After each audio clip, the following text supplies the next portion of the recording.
To bring in Ric Bucher. Slick Rick, more for this topic in this conversation on NBA players. Hey, Slick Rick, did the players make the right decision to resume this season? No, they did not. I'm not going to say that they made the right decision in deciding to boycott, particularly how that decision came about. But if you are going to go that direction, you can't stop. You have to define exactly what it is that you are looking to get or to gain from making that decision. And I feel as if we're tiptoeing around, or it's become sort of a vague notion as to what this is all about and what they're after.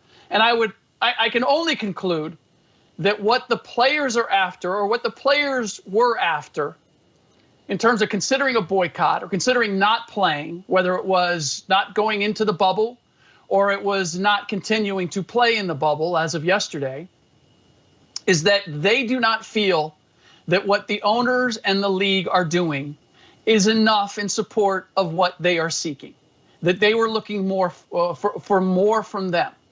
And so I was very interested to hear exactly what it was that they wanted. I wanted to know what those tangible things were that they wanted to gain from not playing. And if they were going to say, we're not going to play again until we get these things. And that's not what happened. So we've now been at a point twice with the players where they have had the leverage of their ability to play or not play to fulfill and fill the coffers of the NBA owners and the league with their entertainment. And they chose slogans and Black Lives Matter on the court and a $300 million social justice foundation, which comes down to $10 million an owner, and which is a lot of money for the vast majority of us. But for somebody who is worth billions, not quite the same. And they decided that that was, you know what, that's not enough. That didn't satisfy us. That didn't solve the problem. So we're going to shut it down again. And now we're back. And I can't tell you what was tangibly gained from this last decision of not playing for 2 days, it appears. I know this, that the slogans and that Black Lives Matter on the T-shirts and on the court did not prevent Jacob Blake from being shot in the back 7 times.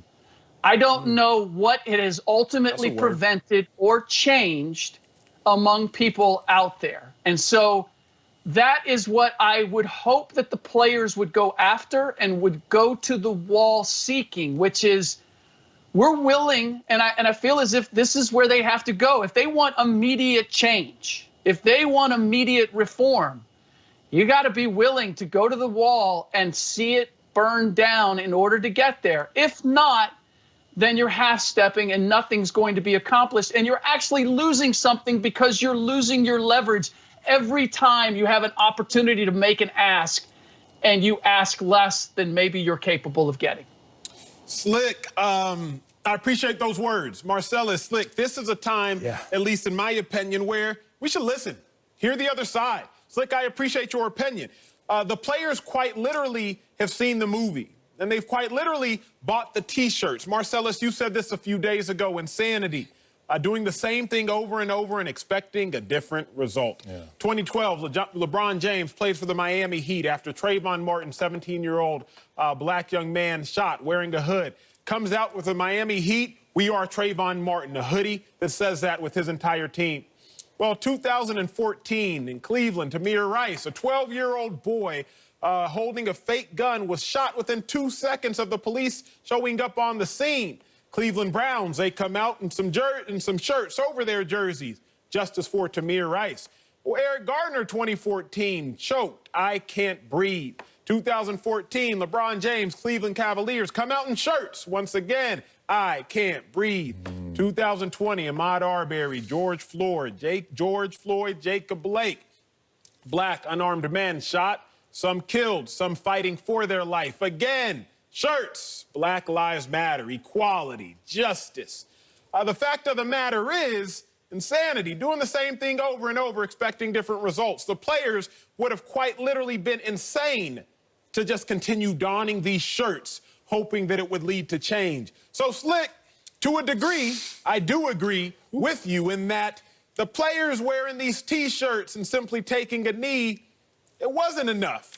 I don't know exactly where I stand on should they have continued to strike or boycott, or should they play and use the platform. My first instinct is always play and use the platform, but I'm not going to sit here in the middle of this climate and vehemently argue with you, because I think what you said was very logical, and I think what you said was very practical, and I think, like Marcellus said, the players had reached a boiling point where just wearing a T-shirt, that wasn't necessarily saving a life.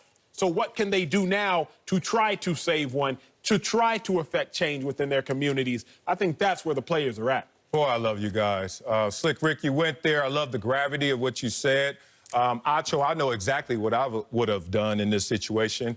I would have been out there still shooting 30-footers, and everyone would have called me a sellout, because I knew that the next day my brothers were going to wake up and they were going to be back on this court with me because of the alliance that's necessary to even evoke change. And I want people to understand that this change doesn't mean it's going to be absolute. There's still going to be people who go out there and commit murder. There's still going to be circumstances, and there are going to be situations where it may be even an unarmed black man who's going to get killed again. Because what you're trying to do is eradicate evil, but really look at its offspring, which is, in this case, racism people were talking about. There's classism, there's sexism. We've all tried to attack the different isms, but right now we have a focus on police brutality and racism. And I just wanted to let everyone know that these athletes are being put in an impossible position to drive the conversation that is not just our issue, but it's a societal issue and a global issue. And we're now looking for athletes, coaches, sports leagues to solve something that the PhDs even struggle to still come to some sane conclusions about. So the smartest athletes in this room, no matter who they are, they're not qualified for this. They don't have the acumen. They don't have the time. There's a lot of one and dones. There's a lot of guys who didn't even go to college. And I'm not boo-booing on their intelligence. I'm boo-booing on how they can apply what they are gifted in to what this conversation really needs. And I don't see enough of platform alliance with people who actually do this work every single day. So the flip of it is we're asking athletes to go out there unqualified to change this world. Would you ask a PhD to go out there and change the world based on his basketball skill set? Absolutely not. You would not even think about it. It would be a weird episode of The Twilight Zone to see that occur. So this impossible task that's been placed on these players' shoulders is why you're seeing these emotional responses. It's because they're really attempting to eradicate something that has been here forevermore, and unfortunately, in some capacity, in some degree, will continue to live on. I agree with that. And the sad reality is, you know, we all want to see it change immediately, but it took a long time. It's been ingrained in this country and in the way people treat each other, and some of the systems and the institutions that have created where we are. The idea that we're going to tear them down in a single day is sadly, it's simply not realistic. And I will say this, Marcellus, and I think we've all shared this, and it's one of the things that I appreciate being part of this show, is that it is the firsthand, first-person experiences that are shared. I know this in my own life, that have the most impact on my thinking and my thought. And a bumper sticker, I'm sorry, it doesn't have the same impact. And so ultimately, that's where we're going to have to go. But the players, if they want to affect this strong, immediate change, they are going to have to strong arm their way to it, and they're going to have to strong arm it with the owners, because we talked about the education and the influence and the politics. The owners are well versed in that. They became owners of teams because they are skilled at that. They became billionaires because they have that ability. So the heart of it is that the players have to recognize that and identify it, and they have to call for it and they have to ask for it. And we'll see ultimately where that lands. but we keep talking in these big, vague terms of social justice reform and police reform. And honestly, the Bucks coming out and saying, we want the Wisconsin legislature to reconvene and, discuss police reform. My first thought was, the Wisconsin legislature doesn't care whether the Bucks play basketball or not. The Wisconsin legislature doesn't care whether the NBA plays or not. It doesn't affect them. You know what affects them? If the owners of the Bucks say, we're taking the Bucks out of Wisconsin, or we're going to close these businesses, or we are going to withdraw our political contributions to X, Y, and Z. That's where the change happens, and that's where the real reform happens. But unless the players get real specific on what it is that they want, and it's not going to be a one thing fits everything, but ask for something concrete and refuse to perform, refuse to do your job until you see that. Unless you're willing to go there, I'm just not convinced that we're going to get anything more than we've gotten to this point. And to this point, as you guys have both noted, it hasn't changed.